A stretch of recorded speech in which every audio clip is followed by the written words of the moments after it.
ছাত্রদলের প্রতিষ্ঠাবার্ষিকীতে আবুল হোসেনের বিশাল শোডাউন ও খাবার বিতরণ।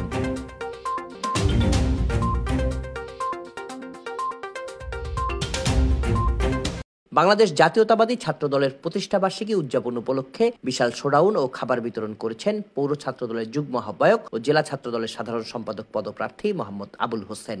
বুধবার দুপুরে রিজার্ভ বাজার ২ নং পাথরঘাটা এলাকায় অসহায় দুস্থ ও হতদরিদ্র পরিবারের মাঝে খাবার বিতরণ করেন তিনি। পরে আবুল হোসেনের নেতৃত্বে পাহাড়িকা কাউন্টারের সামনে থেকে শত শত কর্মী সমর্থকদের বহন নিয়ে বিশাল একটি র্যালি দোয়েল চত্বর, ট্রাক টার্মিনাল ও ফিশারি বাঁধ হয়ে পৌরসভা প্রাঙ্গণে গিয়ে মূল শোভাযাত্রায় মিলিত হন এই ছাত্রনেতা।